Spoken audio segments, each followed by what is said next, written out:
본 콘텐츠는 경기도와 경기콘텐츠진흥원의 지원 사업을 통해 제작되었습니다. 지루한 책은 즐겁게, 난해한 책은 쉽게, 재미있는 책은 함께. 두 명의 북멘토가 한 권의 책으로 공감, 그리고 다른 관점의 이야기를 들려드립니다. 라디오로 듣는 책수다, 소리책방, 지금 시작합니다. 안녕하세요. 꽁미입니다. 안녕하세요, 유나쌤입니다. 요즘 건강은 좀 어떠세요? 요즘 건강은 뭐 그럭저럭? 네. 네, 제가 이제 여름 끝날 쯤 한번 쓰러졌어가지고 네, 그러니까요. 컨디션이 엄청 안 좋았다가 지금 이제 서서히 좀 행복을 하고 있는 중이고요. 이번에 한번 확 이렇게 안 좋고 나니까 근육이 빠지는 게 안 그래도 없는 근육이 빠지는 걸 안 돼. 확 느껴가지고 이제 운동을 더는 미룰 속이구나. 살기 위해서 운동을 가야겠구나. 네네. 이런 생각이 들었습니다. 네. 우리 꽁미님은 어떠세요? 저는 계속 목이 계속 이렇게 안 좋네요. 가래가 사라질 날이 없어요. 그쵸. 목을 많이 쓰니까 아무래도. 맞아요. 네. 목을 많이 쓰니까 이게 참 맞습니다. 물을 자주 마셔야 되고요. 네. 저도 이렇게 강의하다 보면 원래 잘 안 마시는데 끝나면 이게 500ml가 순삭되어 있더라고요. 네. 네. 그렇습니다. 네, 날씨가 또 건조하다 보니까 또 더 그런 것 같습니다. 네, 이렇게 서로의 건강을 좀 잘 챙기시는 가을이 되셨으면 좋겠습니다. 그렇습니다. 네. 어떤 분은요, 네. 최근에 정말 힘든 일이 있었대요. 어디든 털어놓으면 좀 괜찮아질 것 같았는데 친구들도 사는 게 바빠서 만날 수도 없고 그냥 세상에 혼자인 것 같다고 하시더라고요. 그쵸. 그런 날이 누구든 살다 딱 그런 때가 찾아오는 것 같아요. 네, 그쵸. 저도 마찬가지이고. 네. 딱 필요할 때 그때 딱 만나야 되는데 맞아요. 그때 만나는 게 되게 쉽지가 않잖아요. 그렇죠. 그때는 진짜 왠지 세상이 혼자인 것 같고 외롭고 쓸쓸하고 그런 느낌이 드는 때가 있죠. 네, 그래서 아마 저 자취할 때 그 습관이 그거였던 것 같아요. 이게 혼자 있으면 너무 조용하니까 집에 들어오자마자 바로 TV를 켜는 그런 습관이 있었어요. 보지 않는데 이게 약간 라디오처럼 듣는? 네, 뭔지 알 것 같아요. 네네네. 네, 그런데 습관적으로 틀어놓은, 지금 방금 말씀하신 것처럼 네. 습관적으로 틀어놓은 TV 속에서 할머니 한 분이 이런 말씀을 하시더래요. 요즘 젊은 사람들 마음 아픈 사람들이 많은가 봐. 그저 좋은 일만 보고 건강했으면 좋겠는데 라고요. 근데 그게 나한테 하신 말씀도 아닌데 그 말이 너무 따뜻하고 다정해서 애정이 느껴져서 눈물이 왈칵 쏟아졌다고 하시더라고요. 네. 네, 세상 어떤 의사도 처방해 줄 수 없는 것들이 바로 이런 것들이죠. 그쵸. 네. 그래서 저희도 준비를 해봤습니다. 소리책방과 함께하는 여러분들에게 책 처방을 해드립니다. 라는 코너를 진행을 해보려고 합니다. 여러분에게 책 처방을 해드립니다. 소소하게, 네. 저희의 박수로 시작을 해봤습니다. 네. 자, 이렇게 일의 물개를 덜고 싶다며 소리책방에 문을 두드린 청취자분이 있었습니다. 저희 이제 앞으로 이렇게 소리책방 손님이라고 표현할 텐데요. 이분은 회사에서 돈과 관련된 일을 맡고 있다고 하셨어요. 아주 작은 실수도 용납되지 않기 때문에 늘 긴장한 상태로 일하느라 피로감이 크다고 했죠. 이야기를 듣다 보니 단순히 직무상의 특성 때문에 그런 것만은 아닌 것 같았어요. 흙 속에 감자를 캐듯 조심조심 숨겨둔 그분만의 이야기를 살살살 캐어나갔습니다. 어릴 때부터 가장 가까운 사람에게 외모나 학벌에 대한 평가를 자주 받았던 것 같다고 이렇게 어렵게 이야기 끝에 털어놓으셨어요.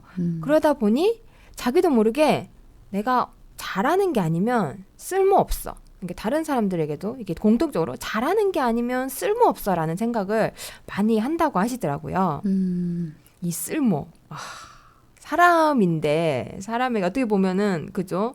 네. 약간 도구화 시켜주는 그런 단어인 것 같기도 하고 어떨 때는 또 내가 어떤 역할을 잘해서 쓸모 있는 사람이 된 것 같다라고 해서 또 기쁘기도 하잖아요. 네. 근데 여기서 그분이 말씀하셨던 잘하는 게 아니면 쓸모 없어라고 할 때는 되게 도구화된 느낌이어서 되게 들을 때 마음이 아프고 그랬거든요. 꽁민님은 어떠세요? 쓸모라는 단어에 대해서 이게 어찌 보면은 요즘 사회가 요구하는 그런 어떤 현대인의 단상이라고 좀 생각을 또 해봤었는데 네. 누구나 존중받고 귀하지 않은 사람이 없는 거잖아요. 그렇죠. 네, 그런데 이렇게 생각을 하고 계시다는 것에 대해서 굉장히 안타까웠고 어떤 처방을 저희가 내려드리는 게 좋을까 위로를 일단은 해드리고 싶은 생각이 들었습니다. 저희도 네. 일을 하다 보면은 네. 누군가에게 도움이 되거나 그쵸. 아니면은 요구하는 어떤 부분에 대해서 충분히 부응을 해드리는 경우가 있고 또 미처 마음은 그게 아니지만 네. 부응을 못 해드리는 경우가 좀 있을 텐데 네. 그럴 때마다 상대방은 혹은 주변에서는 아니야 괜찮아 라고 얘기는 해도 저희가 스스로 그거를 이렇게 극복하지 못하는 경우가 좀 있잖아요. 맞아요. 저희는 좀 그 회복치에 대한 그런 좀 능력도 스스로 좀 키워내는 게 좋지 않을까 좀 그런 생각도 좀 해봤습니다. 제가 네. 지금은 좀 괜찮은데 네. 예전에는 그런 기간이 좀 길었어요. 그 뭐라고 해야 될까? 회귀 능력? 뭐라고 해야 되죠? 자생 능력? 회복이 되는 시간까지. 네, 요즘에 맞아요. 뭐 회복 탄력성이라는 말들 많이 쓰는 것처럼. 네네. 네. 네, 그런 게 조금 기간이 조금씩 줄어들고는 있습니다. 네, 회복 탄력성이 네. 지금 좋아지고 계시는 우리 꽁민님. 네. 네, 들었습니다.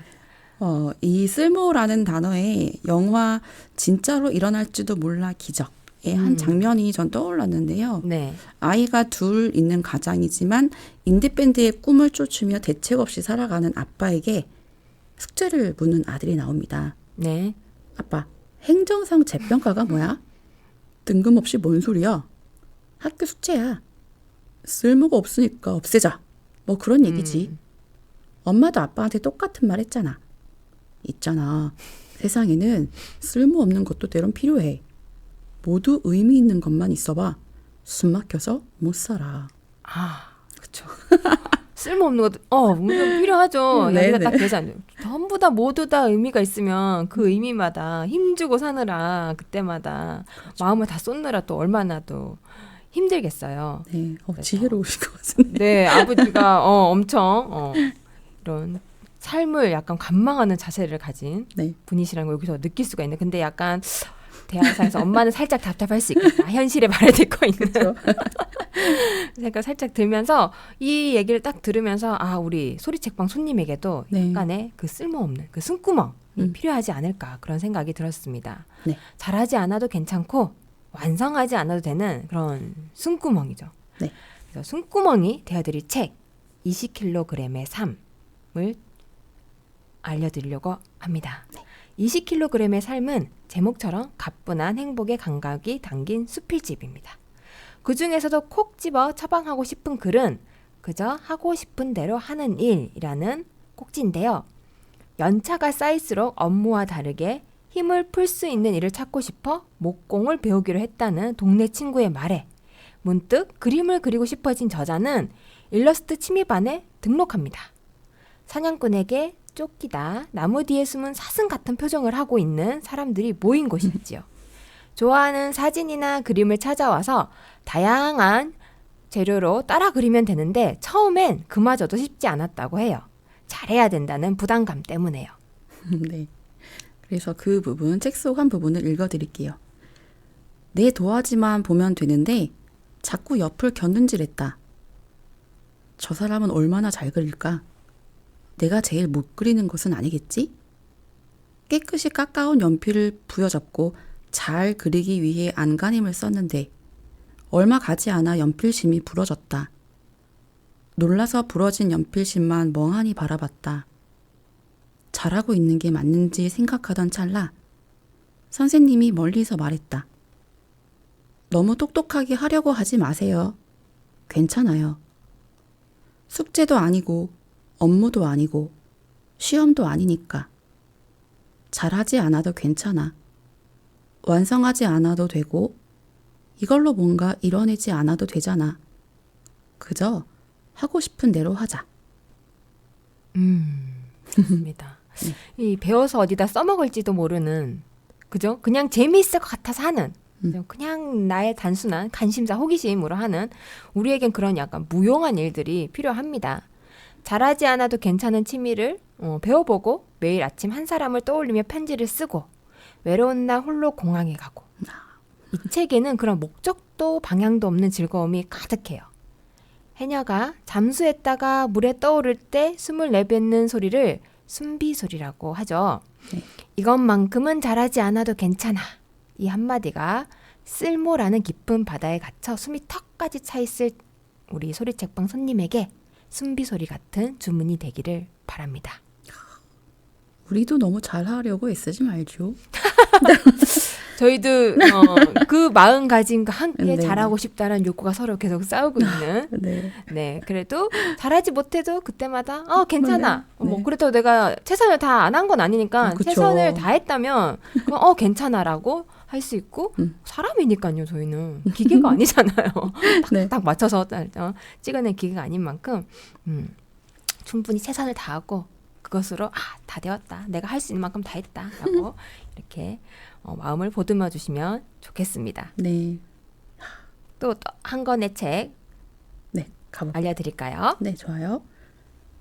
남들은 다 잘 지내는 것처럼 보이는데 나만 되는 일이 없는 것 같아 삶이 초라하게 느껴지는 당신에게 올리브 키터리지라는 책을 처방해 드립니다.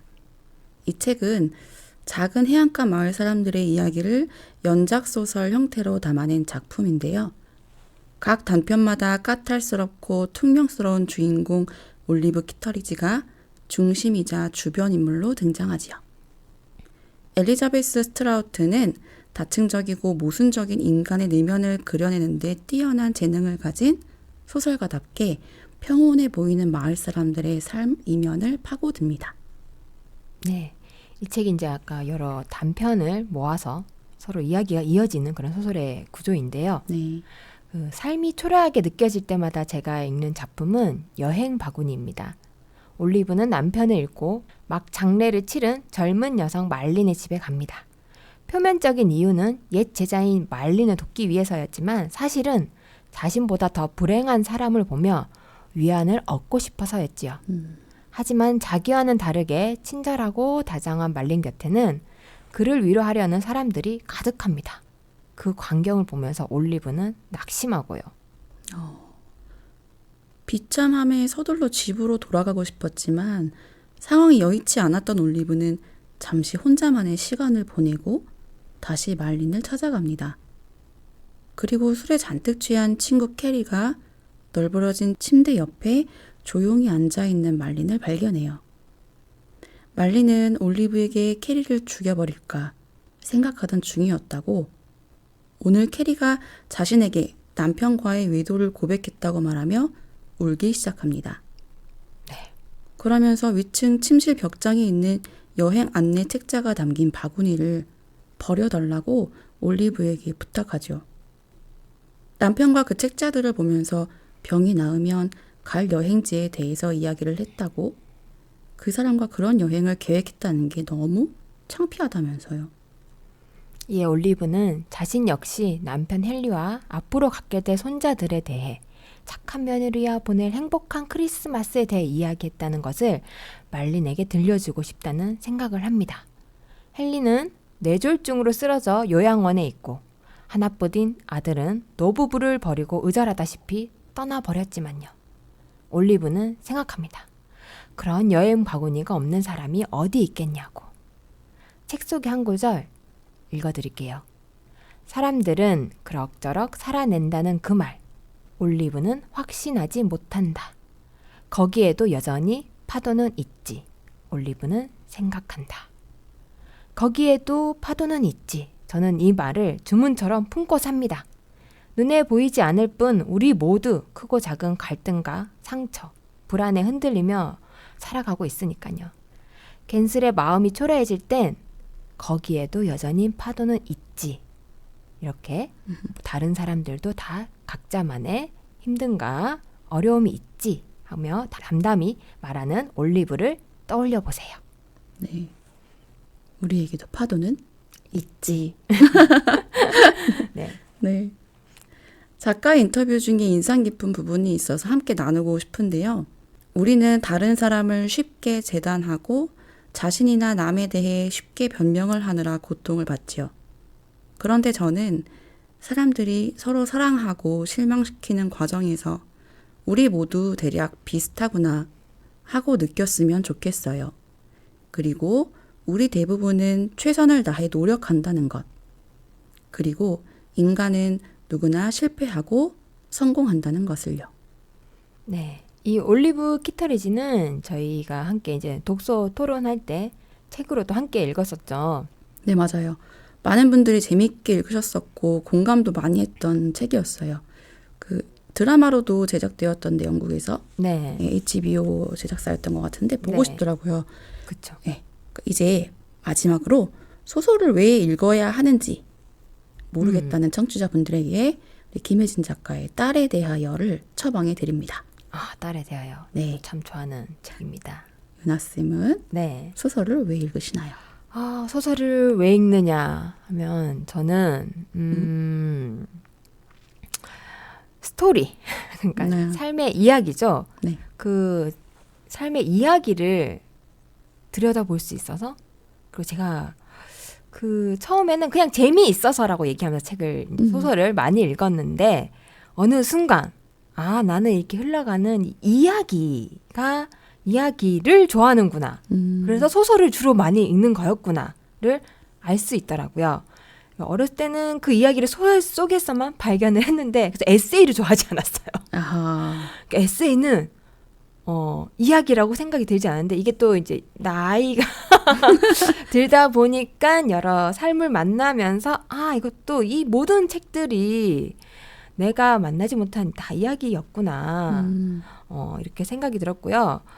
이렇게 이제 얘기해 볼 수 있을 것 같아요. 우리는 더 많은 소설을 읽으며 더 많은 타인이 되어야 한다. 당사자가 아니면 절대 완벽하게 이해할 수 없는 일들을 함부로 말하지 않기 위해 세상은 무수히 많은 주인공으로 이루어져 있다는 사실을 인정하기 위해 그렇기 때문에 나 자신도 잘 알기 위해선 타인이 필요하듯이 네. 타인의 삶을 또 잘 알아야지 나 자신을 더 잘 알아갈 수 있지 않을까 이렇게 생각이 듭니다.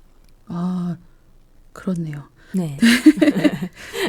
저도 마찬가지였어요. 그러니까 소설을 읽으면서 시간을 보내는 게 사치처럼 느껴질 때가 많았거든요.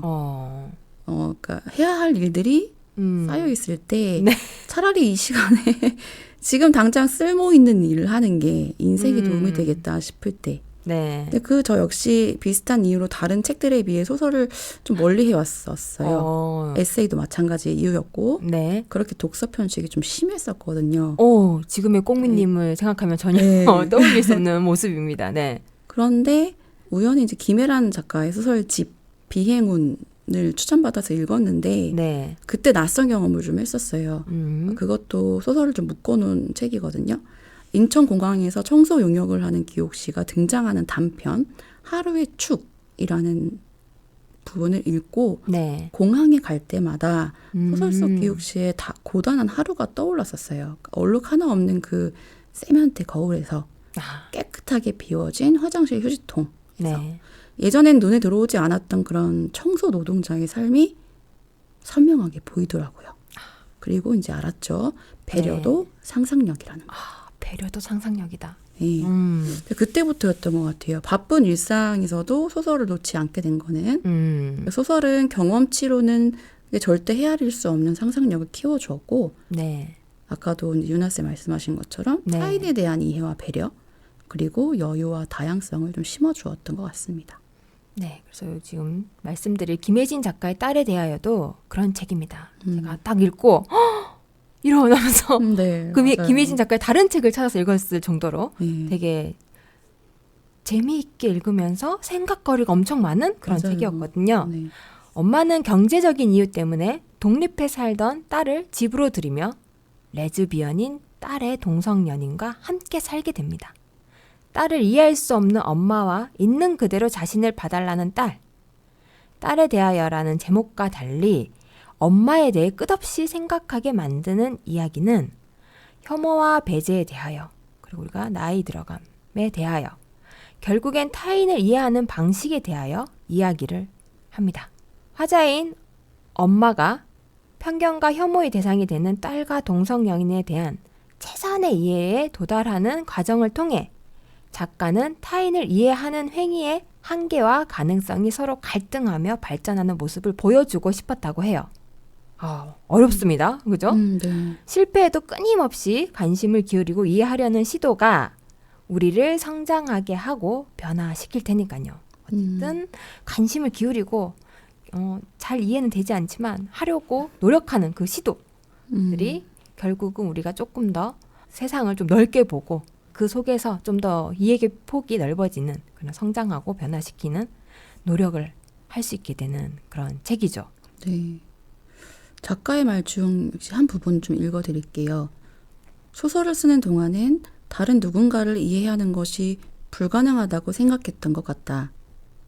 이해라는 말 속엔 늘 실패로 끝나는 시도만 있다고 생각한 기억도 난다. 그럼에도 내가 아닌 누군가를 향해 가는, 포기하지 않는 어떤 마음들에 대해 생각하지 않을 수 없었다. 어쩌면 이 소설도 끈질기게 지속되는 그런 수많은 노력 중 하나가 아니었는지. 네, 좋습니다. 작가님은 소설을 쓰는 동안에, 그죠? 글을 쓰시는 분은 뭔가 누군가를 잘 이해할 것 같다고 생각이 들었는데, 네. 오히려 쓰고 난 다음에 그게 포기하지 않는 마음들에 대해서 생각할 수가 있었다라는 지점에서 우리 그럴 때 있잖아요. 작가라는 사람은 뭔가 우리가 다른 사람이다. 그렇죠. 뭔가 다 통달하고 모든 걸 다, 사회의 모든 것을 많이 깨뜨려보고 막 이런 이렇게 생각될 수도 있는데, 이런 부분이 있기 때문에 작가들도 저희 같은 부분이 있기 때문에 저희가 책을 읽으면서 더 공감을 하게 되고 더 이해를 좀 더 쉽게 할 수 있게 되고, 그런 부분들이 있는 것 같아요. 오늘 이렇게 책 처방을 해드렸는데요.